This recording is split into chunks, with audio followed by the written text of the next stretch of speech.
नमस्कार, मैं रचना शर्मा चढ़दी कला टाइम टीवी देख रहे सभी दर्शकों का स्वागत करती हूं। आप देख रहे हैं हरियाणा डायरी।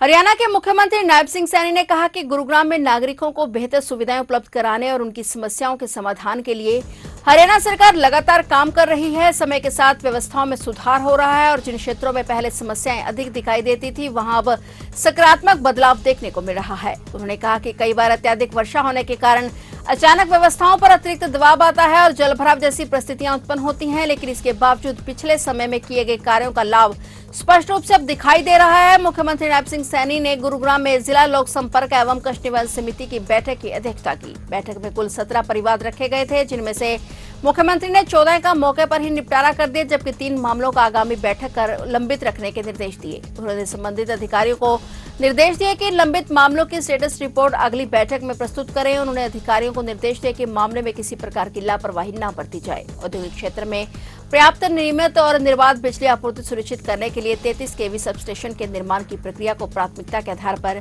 आगे बढ़ाया जाए। मुख्यमंत्री ने एक अन्य शिकायत पर संज्ञान लेते हुए कहा कि आमजन को सुगम और व्यवस्थित यातायात सुविधाएं उपलब्ध कराना सरकार की प्राथमिकता है। उन्होंने निगम अधिकारियों को निर्देश दिए कि ई रिक्शा के लिए निर्धारित स्टैंड और सवारी चढ़ाने उतारने के लिए उपयुक्त स्थान चिन्हित किया जाए, ताकि वाहन मुख्य मार्ग पर खड़े न हो और यातायात व्यवस्था सुचारू बनी रहे। मुख्यमंत्री ने शिकायतों पर कड़ा संज्ञान लिया। उन्होंने कहा कि नागरिकों की शिकायतों का समाधान केवल तत्काल राहत तक सीमित न रहे, बल्कि संबंधित विभाग स्थायी समाधान की दिशा में भी प्रभावी कदम उठाएं। उन्होंने अधिकारियों को निर्देश दिए कि बैठक में प्राप्त शिकायतों और पूर्व में दिए गए निर्देशों की नियमित रूप से समीक्षा की जाए और लंबित मामलों का प्राथमिकता के आधार पर निपटारा सुनिश्चित किया जाए।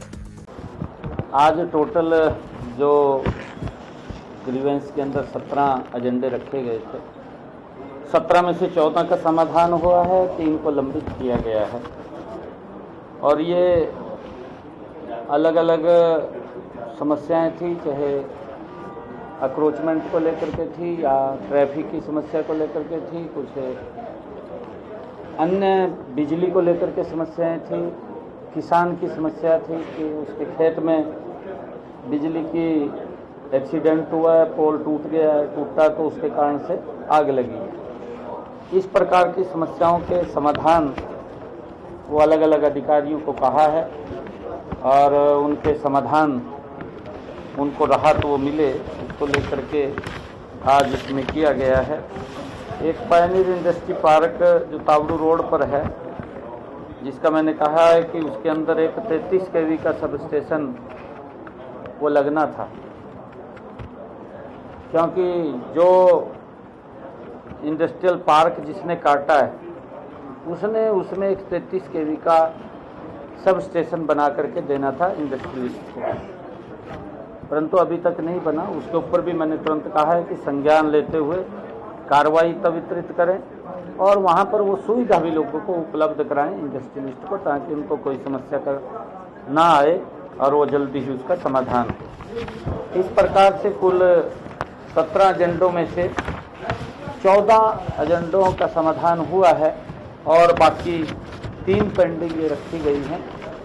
अगले समय के लिए उसकी जांच के भी आदेश दिए हैं, कि उसकी इंक्वायरी के आदेश दिए हैं कि आप इसको देख करके और रिपोर्ट अगली उसमें हमें बताएंगे। मुख्यमंत्री नायब सिंह सैनी ने गुरुग्राम विश्वविद्यालय में आयोजित जेएनएच स्टार्टअप समिट युवा उद्यमी चौपाल के दौरान 2 बसों को हरी झंडी दिखाकर युवा उद्यमी यात्रा का शुभारंभ किया। इस यात्रा का उद्देश्य प्रदेश के युवाओं को स्टार्टअप, नवाचार और उद्यमिता के अवसरों से जोड़ना और उन्हें अपने नए विचारों को सफल उद्यम में बदलने के लिए आवश्यक मार्गदर्शन और सहयोग उपलब्ध कराना है। युवा उद्यमी यात्रा के तहत दोनों बसें दिसंबर 2026 तक प्रदेश के विभिन्न जिलों का दौरा करेंगी। इस दौरान कॉलेजों, विश्वविद्यालयों, आईटीआई और कोचिंग संस्थानों में पहुंचकर युवाओं को स्टार्टअप शुरू करने की प्रक्रिया, वित्तीय सहायता, ऋण सुविधाओं, तकनीकी सहयोग और सरकार की विभिन्न योजनाओं की जानकारी दी जाएगी। यात्रा के दौरान विशेषज्ञों और सफल युवा उद्यमियों के माध्यम से युवाओं को स्टार्टअप की स्थापना, व्यवसाय को आगे बढ़ाने, वित्तीय प्रबंधन, तकनीकी सहयोग और अपने विचार को व्यावहारिक रूप से देने से संबंधित महत्वपूर्ण जानकारी और मार्गदर्शन प्रदान किया जाएगा। युवाओं को अपने नए विचारों को केवल एक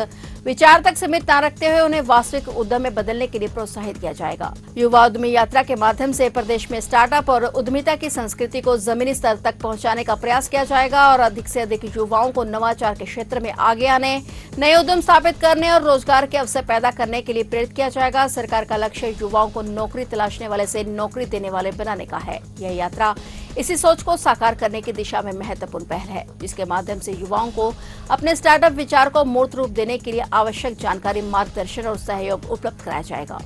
तो आप देख रहे थे हरियाणा डायरी और नए समाचारों के साथ फिर से हाजिर होंगे। तब तक के लिए देखते रहिए चढ़ती कला टाइम टीवी और अब मुझे दीजिए इजाजत। धन्यवाद।